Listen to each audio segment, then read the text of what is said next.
কয়েকদিনের টানা বৃষ্টি এবং ডিবিসির লাগাতার জল ছাড়ার ফলে গতকালই আমরা দেখিয়েছিলাম যে নদী তীরবর্তী এলাকা যে সমস্ত এলাকা রয়েছে সে সমস্ত এলাকা প্লাবিত হতে পারে। জগৎবল্লভপুরের যে কৌশিকী নদী কানা দামোদর বলে পরিচিত, সেই কৌশিকী নদী চত্বরে যে সমস্ত বাড়ি ঘর বা আশপাশের গ্রামগুলি প্লাবিত হতে পারে এমনটা কিন্তু আশঙ্কা গতকালই আমরা করেছিলাম। এবং সরাসরি এই মুহূর্তে আমরা দাঁড়িয়ে রয়েছি হাফিজপুরের একটি জায়গায় ওভারফ্লো করে কৌশিকী নদীর যে জল সেই জল বিপদসীমার কাছাকাছি বইছে। এখনো পর্যন্ত আমি দেখানোর চেষ্টা করব, ধীরে ধীরে কিন্তু যত সময় গড়াচ্ছে তত কিন্তু জলের যে পরিমাণ সেটা কিন্তু বেড়ে চলেছে। স্থানীয়রা যেটা জানাচ্ছে যে কৌশিকী নদীর জল কমেই বাড়ছে এবং গ্রামবাসীরা একেবারে শেষ চেষ্টা করছে দেখানোর চেষ্টা করো। এই মুহূর্তে একটি বাঁধ ভেঙে গিয়েছে, এখানে একটি অস্থায়ী সেতু তৈরি হচ্ছিল। মুন্সিরহাটের দিকে যাবার যে রাস্তা সেই রাস্তার পর্যন্ত একটি অস্থায়ী সেতু তৈরি করা হচ্ছিল এবং একটি সেতু তৈরি করা হচ্ছিল, যে কারণে পাশে একটি অস্থায়ী রাস্তা তৈরি করা হয়েছিল যাতায়াতের জন্য। কিন্তু এই টানা বৃষ্টিতে জলের যে স্রোত সেই স্রোতে কিন্তু ভেঙে পড়েছে এই মুহূর্তে সেই রাস্তা, একেবারে ভাঙন ধরেছে এবং ভাঙন ধরার ফলে গ্রামবাসীরা শেষ চেষ্টা করছে। এখানে দেখানোর চেষ্টা করব, বড় বড় কাঠের যে খুঁটি সেগুলো পোতা হয়েছে এবং তার উপর ত্রিপল দেওয়া হয়েছে। ত্রিপল দিয়ে পাশাপাশি বালির যে বস্তা সেই সমস্ত বস্তাগুলো এখানে দেওয়া হয়েছে। কোনো রকমভাবে কিন্তু বাঁধ আটকানোর চেষ্টা চলছে যাতে না এই দিকটা আমি দেখানোর চেষ্টা করব ক্যামেরা পার্সনকে। এই বাঁধ ভেঙে গেলে কিন্তু আশপাশের প্রায় দু একটি গ্রাম আছে, শিবানন্দ বাড়ি থেকে শুরু করে হাফিজপুরের ভিতরে যে গ্রাম রয়েছে সেই সমস্ত গ্রামগুলি কিন্তু একেবারে ভেসে যাওয়ার সম্ভাবনা আছে। যে কারণেই কিন্তু এখানে একেবারে শেষ চেষ্টা করা হচ্ছে যে কোনো রকমভাবে যাতে এই কৌশিকী নদীর জল যে জলের স্রোত সেই স্রোতটাকে যাতে আটকানো যায়। যে কারণেই কিন্তু প্রশাসনের পক্ষ থেকে গতকালই এই খুঁটি পুঁতে এবং পাশাপাশি এই যে ত্রিপল দিয়ে বালির বস্তা দিয়ে কোনো রকমভাবে বাঁধ আটকানোর চেষ্টা চলছে এবং গ্রামবাসীরা সর্বক্ষণে কিন্তু তদারকি করছে যাতে কোনো রকমভাবে এই ত্রিপলে যাতে ত্রিপল ফেটে বা কোনো রকমভাবে বস্তা যাতে সরে গিয়ে যাতে জল কৌশিকী নদীর যে জল সেই জল যাতে না গ্রামে প্রবেশ করে।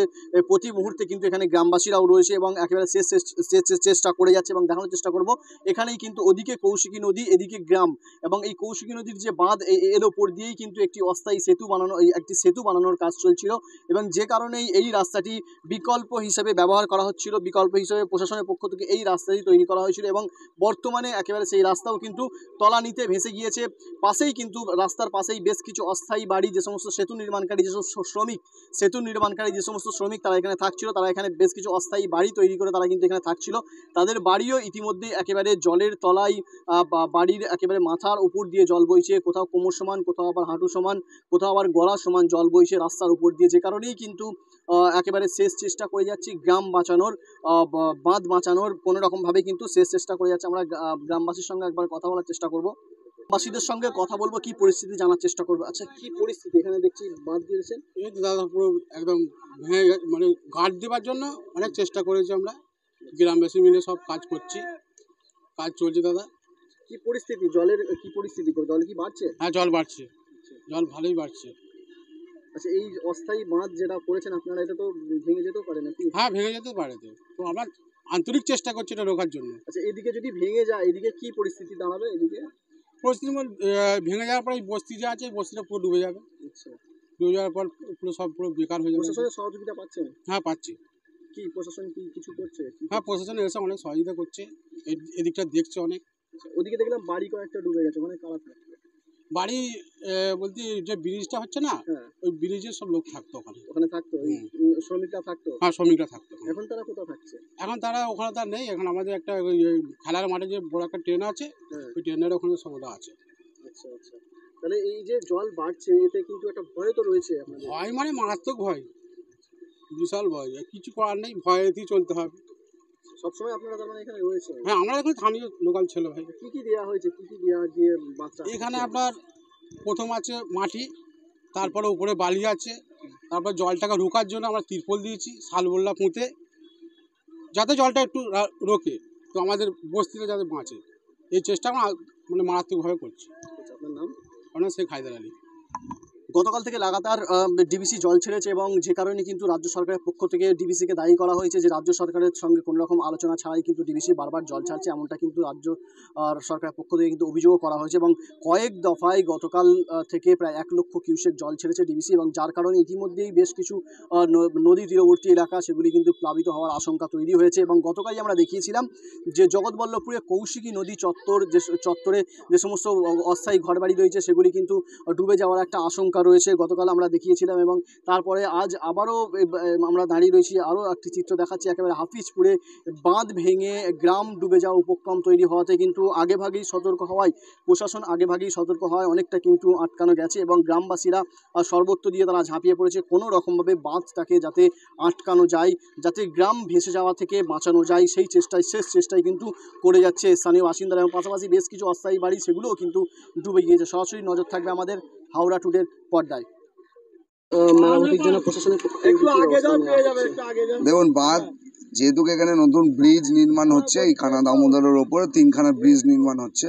এবার ব্রিজ নির্মাণের ফলে এখানে যে সিভিলের কাজ চলছে, সেই সিভিলের কাজের জন্য তাদের নিজেদের সুবিধার্থে যতটা এখানে বাঁধ কেটে নিজেদের মতো করে করেছিল, কিন্তু কেউই জানে না যে এই পরিমাণ জল কানা দামোদরের ওপর দিয়ে পাস করানো হবে।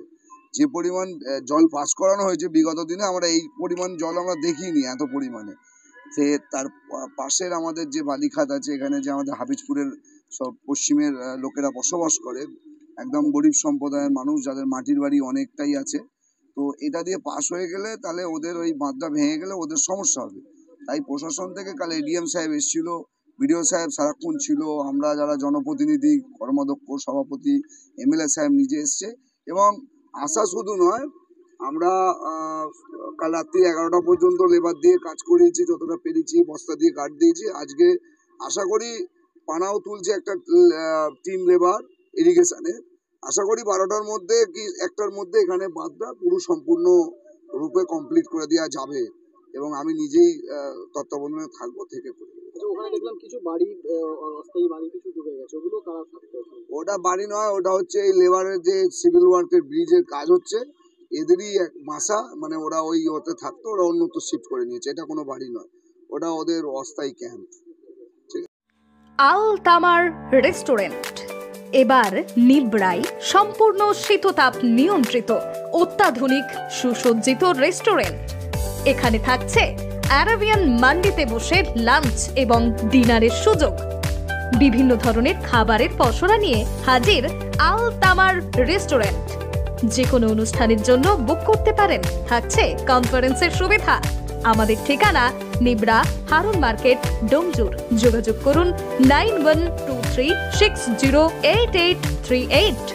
আরাবিয়ান মান্ডির স্বাদ গ্রহণ করতে হলে আপনাকে আসতেই হবে আমাদের রেস্টুরেন্টে। তাহলে আর দেরি কেন, আজই আসুন আল তামার রেস্টুরেন্টে।